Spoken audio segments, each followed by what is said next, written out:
service to others. This evening's recipient is Mary Sieminski, class of 1961. Mary Sieminski earned a bachelor's degree in English language and literature at Bucknell University.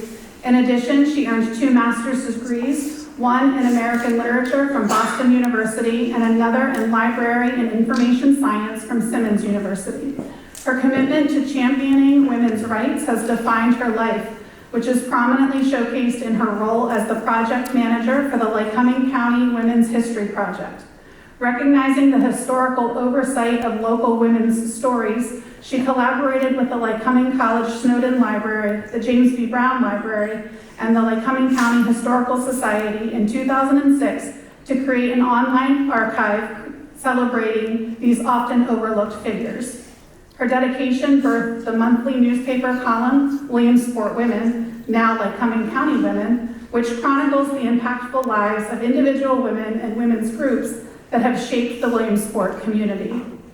For many years, she has also served as the Associate Director of the Goddard Library at Clark University in Massachusetts before returning to Williamsport in 1997, when she assumed the position of Director at the Madigan Library at Pennsylvania College of Technology. Even in retirement, her passion remained alive as she embarked on a temporary rollback at the Snowden Library, one that evolved into a decade-long endeavor, culminating the inception of the Women's History Project. Today, she resides in Montoursville with her husband, Richard. Please help me in congratulating Mary Sieminski, Distinguished Alumni.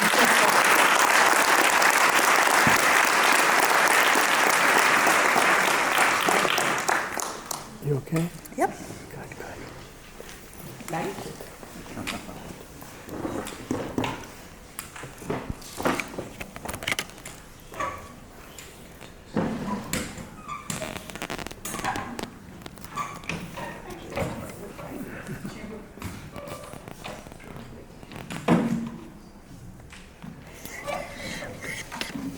Thank you for those wonderful words. And I have to echo the previous speaker and say it's passion and dedication and just doing it.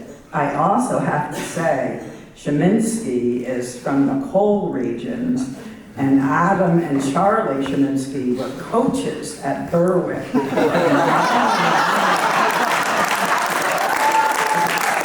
My brother Adam, who's sitting right in the back of you, played football for Williamsport. I'm honored to be in the company of so many other distinguished alumni, men and women, graduates of Williamsport High School. And I'm pleased to have with me fellow alumni. With the camera is my brother Adam, who says he used to be Ed when he was in Williamsport, and he says our last name differently, but he's still my brother. His wife, Laurie, and my older sister, Adam, is the class of 65. My older sister, Anne Hernandez, is the class of 57.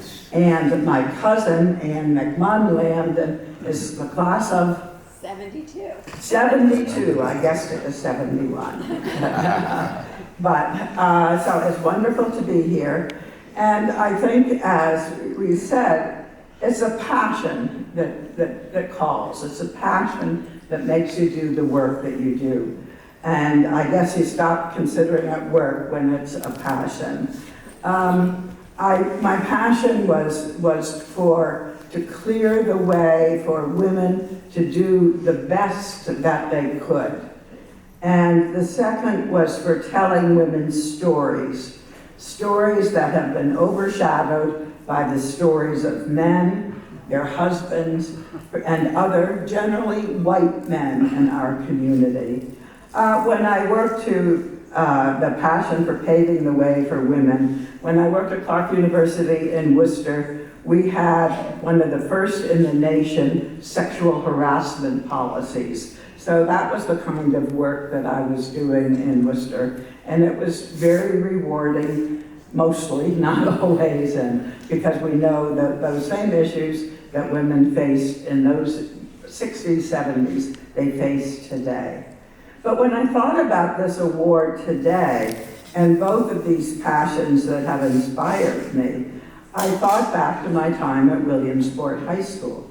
And now we're talking about, this is 60 years ago, our class of 1961 celebrated on Saturday an informal communal 80th birthday. So, happy birthday. But when I was a senior, I enrolled in advanced math. I was qualified for it. And when I got to that first class, there were about 10 boys and a male teacher. I think it was kind of like the creme de la creme. The teacher was Mr. Clyde Hare. I think he's probably people even 60 years ago remember him. But I was very shy then, and I was intimidated by the men and the boys. So I withdrew from the class. I wouldn't do that today. But I withdrew and I enrolled in a journalism class. And it was with Miss Jean Heller. And I also became the associate editor of the Billtown Banner. And it's also appropriate for those days. I was the associate editor, a boy was the editor. But I learned to write newspaper stories. And at the same time, I was in an English class. So this all goes back to Williamsport High School, the old building. And I was in an English class with Mrs. Rose Hare, and I learned to research and write and not to be intimidated eventually. And I forgot the most important thing. I'm here with my husband, Richard Allen, with the camera, who was also in the class of 61, and I could entertain you for probably the whole hour with a love story of two people that met by the lockers.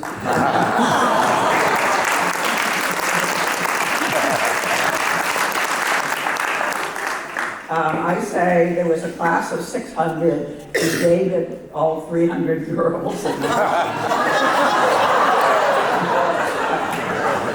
He's never denied that.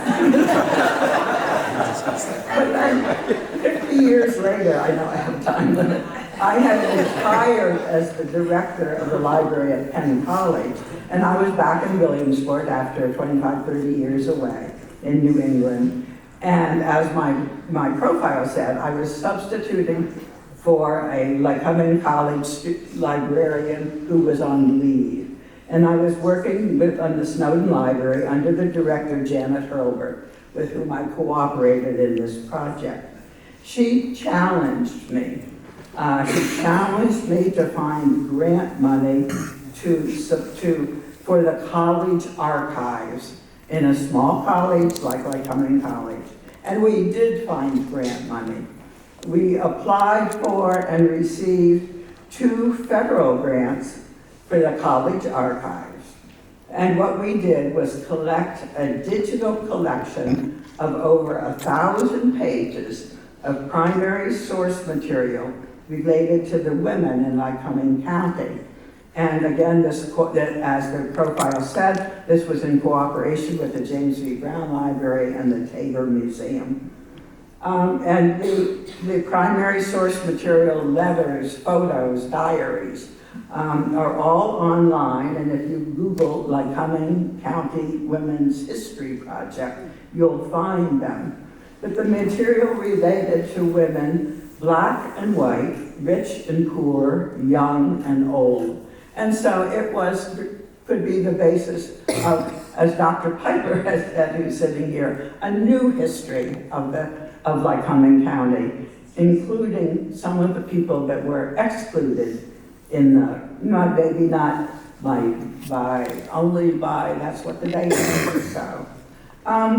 After we finished this, I asked or worked on it, and the database is used by thousands of people, and it's used all over the world, actually, has been used as the basis of doctoral dissertations. So there's a lot of material, primary source material you wouldn't find anyplace else. I sort of fell in love, I think that part is the passion, not only with my husband, but with these women that I was writing about. And I asked the Sun Gazette if they would publish stories about 3 of the women that seems particularly distinguished to me. And they did, and then they immediately gave me a byline, and Janet Hurlburt joined in, and so we did a story about a woman every Sunday for 10 years.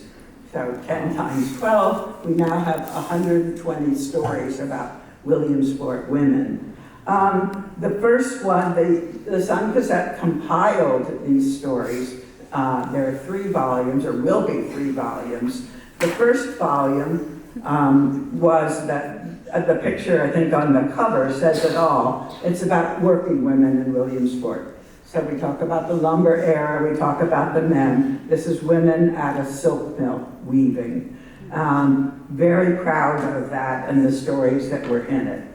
The second volume, again very proud, shows Black women and girls in what was then called the center, the meeting area for Black children, men, women, and actually men, I think, in Williamsport. And so it tells, not only it tells different stories, so I would be proud of that too. And the third and maybe final volume, as I said, I was 80, is going to be published in October, and it will come with the Sun Gazette, and it's about the fight for women's rights. And the cover is a women's rights organization went all around Pennsylvania in this horse-drawn wagon. Well, I know it's a car, a big wagon, and with a replica of the Liberty Bell, but they called it the Justice Bell, that would bring vote, right to vote for women. So it's kind of come full circle. So I said, in conclusion, my brother said you had to say in conclusion. I want to thank the Williamsport Area School District Foundation for this opportunity for me to tell my story and hopefully encourage others, men and women, to tell their stories and to share so that they can be known what a wonderful education you get at Williamsport High School and how many distinguished alums we have and how proud I am to be one of those. So, thank you.